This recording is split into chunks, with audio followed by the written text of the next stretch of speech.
man. Ma'am, sorry. What knight lives in that castle over there? I'm 37. What? I'm 37. I'm not old. Well, I can't just call you man. You could say Dennis. I didn't know you were called Dennis. Well, you didn't bother to find out, did you? I did say sorry about the old woman, but from behind you looked... What I object to is that you automatically treat me like an inferior. Well, I am king. Oh, king, eh? Very nice. And how do you get that, eh? By exploiting the workers.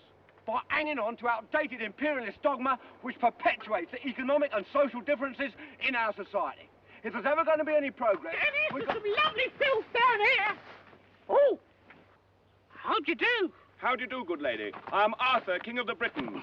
Whose castle is that? King of the who? The Britons. Who are the Britons?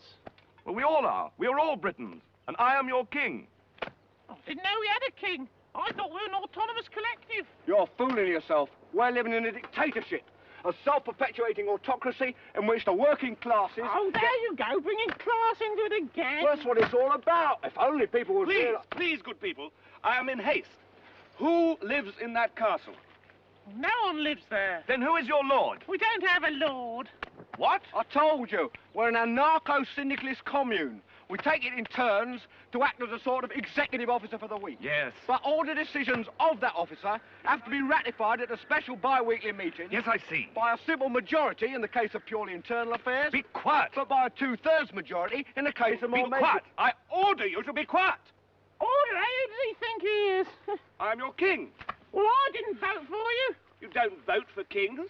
Well, how'd you become king, then?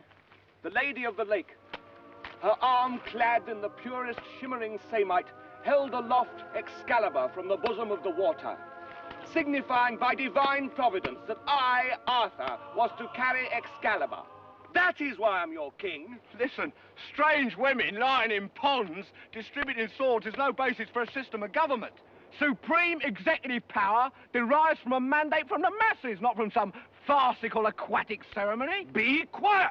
Oh, but you can't expect to wield supreme executive power just because some watery tart threw a sword at you. Shut up! I mean, if I went round saying I was an emperor, just because some moistened bint had lobbed a scimitar at me, they'd put me away. Shut up! Will you shut up? Ah, now we see the violence inherent in the system. Shut up! Oh, come and see the violence inherent in the system. Help, help, I'm being repressed. Bloody peasant! Oh, what a giveaway. Did you hear that? Did you hear that, eh? That's what I'm on about. Do you see him repressing me? You saw it?